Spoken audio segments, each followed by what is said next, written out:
Boa noite, meus irmãos. Que a doce paz de Jesus, nosso sublime amigo, possa estar entre nós nesses instantes. Estou muito feliz de poder participar do primeiro encontro fraterno online, primeiro encontro fraterno Alta de Souza online. Saudações aí aos amigos, aos organizadores da nossa querida cidade de Sidrolândia, Mato Grosso do Sul. Vamos estar juntos por uma meia hora, vamos conversar um pouco sobre o tema proposto, o tema central do nosso evento, que é os trabalhadores da última hora. Quero me apresentar, meu nome é Cláudio, sou da cidade de Ceres, aqui no estado de Goiás, falo para vocês de Ceres. E os amigos da nossa Casa Espírita pediu que eu transmitisse um forte abraço a todos vocês. Recebam todos um amplex, um abraço amigo dos trabalhadores de Ceres. Eu chego até vocês, meus irmãos de hoje, meus irmãos de outrora, chego até vocês pelos caminhos da internet, pelas vias da internet. Estou chegando nos lares de vocês. Então, assim, queremos tecer aqui um agradecimento aos obreiros, aos trabalhadores da ciência, da tecnologia que criaram essa possibilidade e que a cada dia essa possibilidade amplia, encurta a distância entre a gente no programa de divulgação do Evangelho de Jesus. Então quero agradecer a esses trabalhadores da ciência, da tecnologia, trabalhadores da última hora. Trabalhadores de todas as horas, trabalhadores que hoje estão usufruindo dos recursos da eletricidade, recursos do avanço, mas sabendo que foi necessário muito trabalho por parte dos cientistas pioneiros, daqueles da primeira hora da ciência.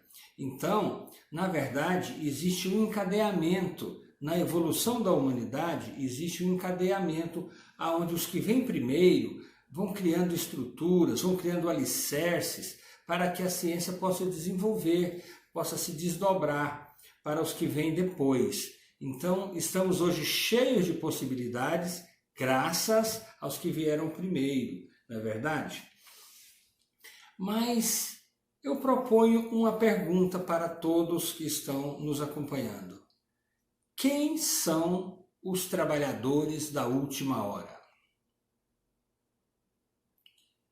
Joana de Ângeles nos ensina no livro Após a Tempestade que os trabalhadores da última hora somos todos nós.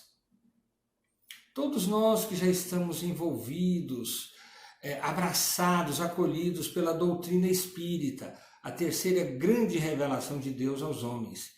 Todos nós que já temos as luzes do Consolador, somos sim os trabalhadores da última hora. E temos toda a possibilidade de atuar nesse campo de trabalho, nessa condição de obreiros, de trabalhadores, porque a doutrina espírita nos mune, de ferramenta. Essa encarnação, meus irmãos, é uma encarnação que necessita ser produtiva, porque nós reencarnamos em um momento muito oportuno para alavancar a nossa evolução. Trabalhador da última hora, trabalhador do Cristo nessa última hora, com certeza são trabalhadores que precisam de mostrar entusiasmo, bom ânimo, alegria. Esse é o trabalhador, é aquele trabalhador que lê e reflete sobre o livro Paulo e Estevão, e aquilo traz-lhe uma motivação, traz bons exemplos, referências para o trabalho da divulgação, o trabalho das viagens, das rotas. Muito bem, vou contar para vocês uma pequena fábula que vai nos ilustrar a questão do trabalhador motivado, do trabalhador disposto, Conta-se que havia uma construção, um canteiro de obras, e ali um número muito grande de pessoas trabalhando. E um sábio chegou, aproximou desse ambiente, desse canteiro de obra, cheio de andaimes, de material, de ferramentas, de pessoas trabalhando, e encontrou um homem agachado, com uma marreta na mão, quebrando ali pedras, preparando ali o material, quebrando pedras. E ele dirigiu aquele trabalhador e disse: amigo, o que é que você está fazendo? Na verdade, ele queria observar ali o que é que ia acontecer daquela construção e perguntou assim: o que é que você está fazendo? O trabalhador nem levantou a cabeça, nem olhou e falou de forma até um pouco irritada. Falou assim: estou quebrando pedras, não está vendo?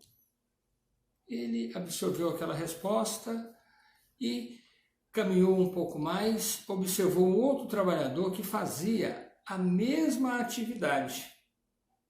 O outro trabalhador também quebrava pedras.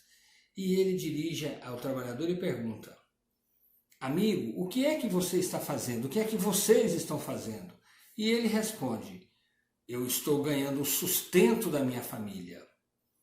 Observa que foi uma resposta um pouco diferente. Mas ele segue adiante, encontra outro trabalhador executando a mesma tarefa e propõe a mesma pergunta: amigo, o que é que você está fazendo? Aquele trabalhador levantou, postou-se, olhou nos olhos, olhou naquele homem e disse com aquela alegria, com aquele entusiasmo, disse assim: estou construindo uma catedral. Então a gente observa que ele mostrou ali entusiasmo, bom ânimo, alegria, sentiu ali que sentiu incluído, sentiu um construtor, sentiu que estava em ação, que estava construindo algo grande, algo importante, né? Assim precisa de ser o trabalhador de Jesus, o trabalhador da seara espírita, o trabalhador da última hora, segundo Joana de Ângeles. Precisa de estar disposto, animado, alegre. Nós estamos, na verdade, gente, iniciando uma construção. Nós estamos construindo aí ao sol da regeneração, construindo aí uma nova era, uma nova fase. Nós temos todos os motivos para ter entusiasmo e alegria. As bênçãos não nos têm faltado, as instruções não nos têm faltado. Então, mãos à obra, irmãos. A terra está pronta, arai. Na verdade, quando a gente vai entendendo o processo que a doutrina espírita tanto nos esclarece, nós vamos entendendo o processo das sucessivas encarnações, sucessivas existências, sucessivas oportunidades. Então, se a gente for procurar compreender a questão do tema Os Trabalhadores da Última Hora, e Joana de Ângeles dizendo que nós somos os trabalhadores da última hora, mas nós estávamos encarnados há pouco tempo atrás, estávamos mais em tempos recuados, já no palco do planeta Terra, em ações. Então, na verdade, nós somos trabalhadores de todas as horas e de todos os tempos. Nós somos aprendizes de todas as horas e de todos os tempos. E mais, nós somos aprendizes neste mundo, trabalhadores neste mundo, nesse orbe, nesse cenário, e ao desencarnarmos, nós continuamos trabalhando e evoluindo. Então, a evolução ela se dá em dois mundos. Essa é a grande verdade. Para a gente ir compreendendo bem essa questão da temática de quem é o trabalhador da última hora, quem é que tem o mérito do trabalho, vamos compreender aqui. Imagine vocês uma rocha, uma pedra, e que 100 marteladas são necessárias para romper essa pedra. Então, depois de 100 marteladas, a pedra está rota, está quebrada. Aí eu pergunto, tem como definir qual foi a martelada que quebrou a pedra? Em verdade, não tem como definir se foi a primeira, se foi a do meio ou se foi a última. Então, todos os trabalhadores de todos os momentos participam de uma construção, de um processo evolutivo, não é isso? E Emmanuel, espírito amigo, espírito evangelizador, Emmanuel, nosso querido Emmanuel, através de Francisco Cândido Xavier, médium que é um exemplo de trabalhador da última hora, Emmanuel nos ensina no livro A Caminho da Luz que a civilização humana ela já consta aí dos seus 10.000 anos. E então é um processo de evolução que vem, estamos falando só da civilização, de 10.000 anos, irmãos. Então, se hoje nós pusermos subir em um monte, e no alto de uma montanha, de um monte, nós vamos ter uma visão mais ampla, mais geral, visão do todo, não é verdade? Mas é porque nós estamos sob um topo, sob um cume. E, na verdade, nós estamos sobre ombros dos trabalhadores da primeira hora, ombros de gigantes, na verdade, porque só temos, então, a presença da terceira revelação de Deus aos homens, que é a doutrina consoladora, graças a tudo que veio antes, é um encadeamento. Então, devemos muito aos que vieram primeiro. Para compreendermos bem a questão dos trabalhadores da última hora, precisamos recorrer ao edifício kardeciano do conhecimento. Então são muitas obras, são muitos livros, mas a obra básica, devemos reler ali Livro dos Médiuns, Livro dos Espíritos, Evangelho segundo o Espiritismo e os demais livros. E ali nós vamos compreender melhor a questão dos trabalhadores da última hora. Mas, acima de tudo, precisamos buscar, por exemplo, lembrar uma instrução do Dr. Bezerra de Menezes, que nos ensina que nós seremos reconhecidos no mundo maior, do outro lado da vida, pelo número de lágrimas que nós enxugarmos. Então nós precisamos de estar atentos para a nossa ação de enxugar lágrimas, de levar consolo, de levar socorro, de atuarmos. Isso vem bem de encontro ao que nos ensina o Espírito de Verdade no Evangelho segundo o Espiritismo, quando ele fala dos mandamentos, do amai-vos e do instruí-vos. O amai-vos é enxugar lágrimas, é trabalhar, é ação, é ir a campo. E o instruí-vos é o conhecimento, é ler, é estudar, é aprender. Então, meus irmãos, com esses recursos, mais uma vez eu reforço, mãos à obra. Aqui na Terra, nós estamos vivendo agora, aqui nesse nosso abençoado educandário, uma transição muito especial. E essa transição muito especial que a gente vai despedindo da condição do ciclo de provas e expiações e aproximando, acercando mais do sol da regeneração, de uma nova fase, de uma fase que o bem vai predominar sobre o mal, uma fase onde o interesse material já vai estar mais distanciado em relação ao interesse espiritual. Nesse momento transicional que estamos vivendo, nós, os trabalhadores da última hora, precisamos de estar muito atentos para essa ação socorrista. Mãos à obra, irmãos. Encontro fraterno, seja ele online, seja ele presencial, vai ser sempre uma oportunidade de aprendizado e de treinamento para melhor praticar o amar e servir. Então nós estamos em treinamento para o aprendizado do amar e servir. Muito bem. Hoje, no nosso bate-papo, nós vamos refletir um pouco sobre o capítulo 20 do Evangelho segundo o Espiritismo, sobre uma das mensagens, uma das instruções dos Espíritos contidas ali no capítulo 20. Nós vamos lembrar uma mensagem de um espírito amigo chamado Erasto. Erasto, ele faz parte, um dos membros da falange do Espírito de Verdade. Erasto, um espírito que, segundo Allan Kardec, é de uma envergadura evolutiva, de um outro patamar. Nós estamos falando desse espírito amigo chamado Erasto, que ele mesmo se intitula, vejam bem amigos, ele se intitula discípulo de Paulo de Tarso. Mas afinal, quem foi Erasto?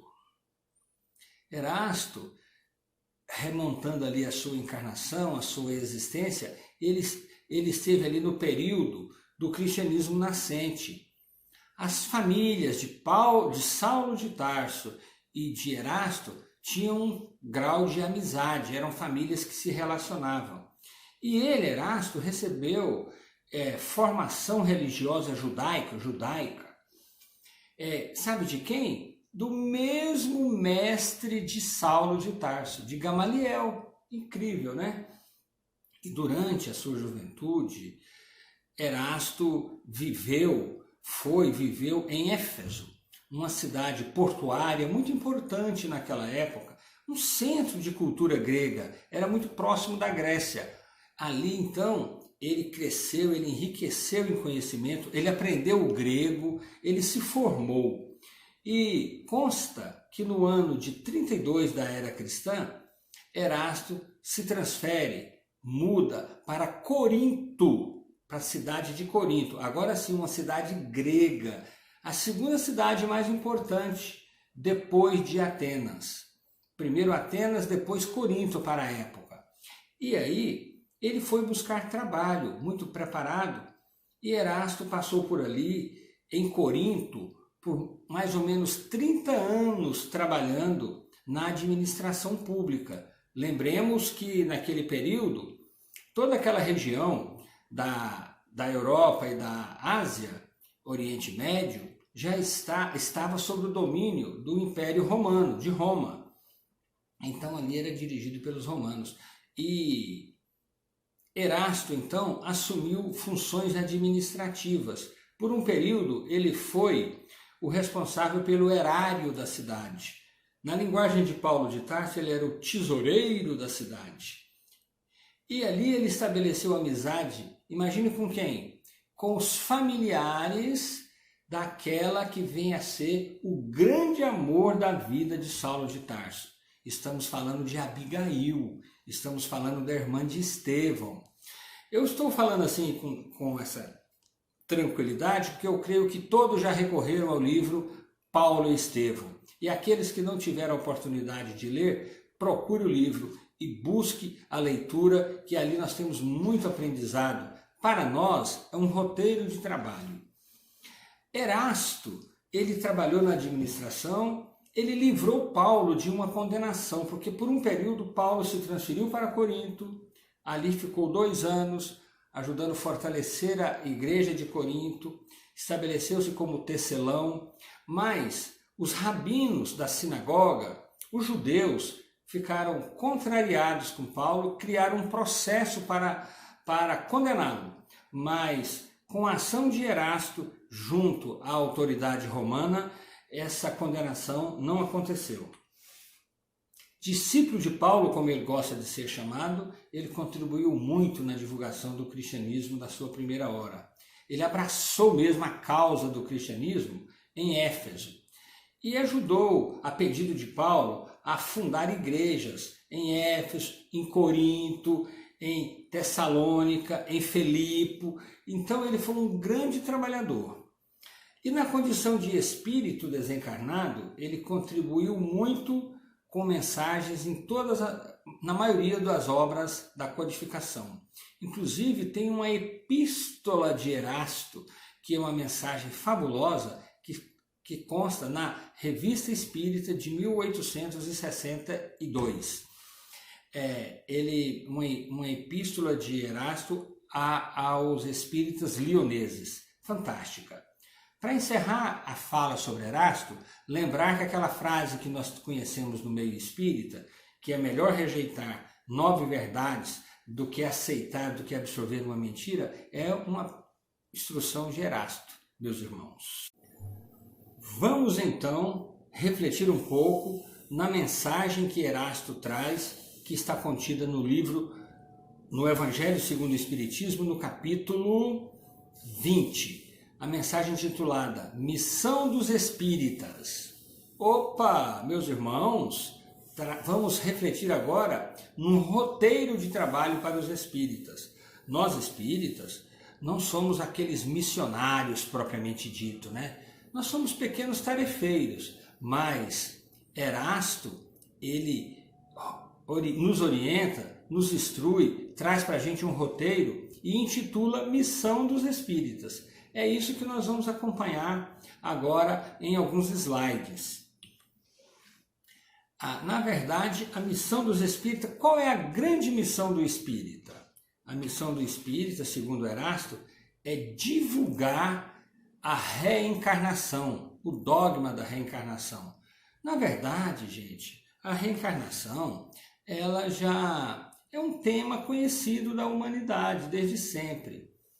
E, inclusive, nos tempos atuais está muito popular. No nosso país, 50% da população leva em consideração a reencarnação. Mas cabe ao espírita ensinar as questões morais ligadas à reencarnação, mostrar o aspecto da justiça divina, mostrar o aspecto das consequências, não só saber que existe a reencarnação, mas a importância da encarnação. E nós vamos divulgar a reencarnação através dos cursos na Casa Espírita, através dos livros que a gente pode estar espalhando, mas mais que isso, através das nossas ações. Por exemplo, a nossa campanha em defesa da vida contra o aborto. Essa questão, essa sombra, essa mancha que busca uma legalização na nossa pátria, no nosso país. Então nós precisamos de estar constantemente trabalhando em defesa da vida, fazendo todos os nossos esforços para que não seja legalizado na nossa pátria essa prática. E, na verdade, quando estamos trabalhando em defesa da vida, estamos trabalhando e divulgando o projeto da reencarnação, da existência, valorizando a reencarnação. Mas divulgar também a consequência do bem e do mal, ou seja, Erasto diz que a nossa missão é ensinar e divulgar a lei de causa e efeito.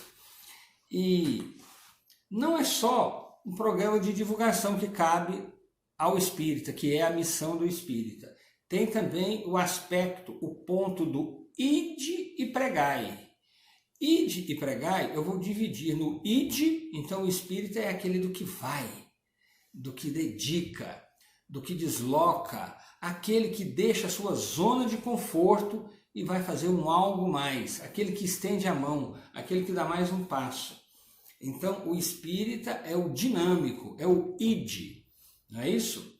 Pelos mais diversos meios. E para você sair da sua zona de conforto, você então precisa de renunciar a alguma coisa. Você precisa de sacrificar alguma coisa. Então, Erasto traz a instrução da importância de sacrificarmos, por exemplo, alguns hábitos, sacrificarmos muitas vezes o nosso trabalho, o trabalho profissional.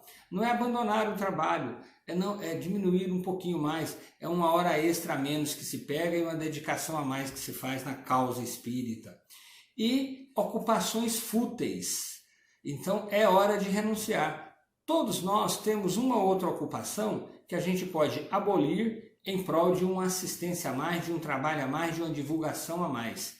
A seara está aí à nossa frente para atuarmos. A Casa Espírita está contando com você, esperando por você. A obra espírita, a instituição espírita, a divulgação do programa espírita está esperando por você. É tarefa que cabe a cada um de nós, os trabalhadores da última hora.